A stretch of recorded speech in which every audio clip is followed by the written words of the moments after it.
That's just one of that.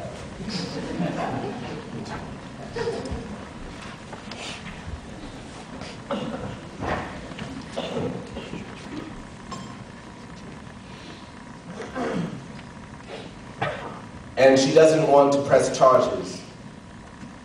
My yellow cousin, ghost of a gypsy, drunk off the wine of pressed grapes, repressed screams of sun-shriveled raisins and their dreams interrupted by a man who deferred. Will she ever sober?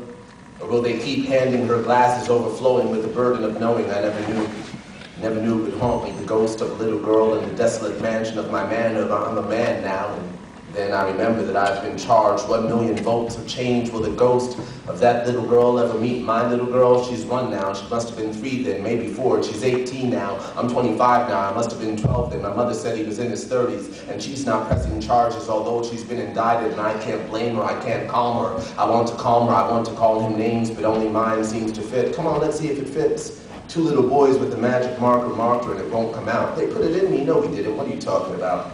It's not permanent. It'll come out when you wash it. Damn, maybe it was permanent. I can't forget. And I hope she doesn't remember. Maybe magic marked her.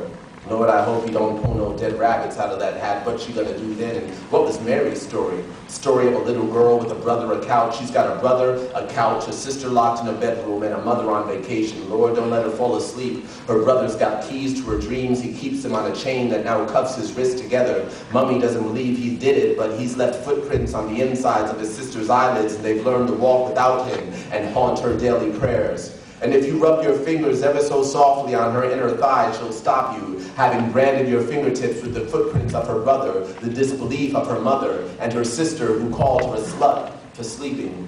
Lord, I've known sleeping women who have slept for lives at a time, on sunny afternoons and purple evenings, women who sleep sound and live silently, some dreams never to be heard of again. I've known sleeping women have learned to tiptoe into their aroma and caress myself. They've taught me how to sleep, having swallowed the moon, sleep till mid-afternoon, and yearn for the silence of night to sleep sound once again. Painters of the wind who know to open windows before closing their eyes, finding glory in the palette of their dreams. She had no dreams that night. The windows had been closed, the world of her subconscious suffocated and bled, rivers of unanticipated shivers and sounds that were not sleep. She was sound asleep, and he came silently.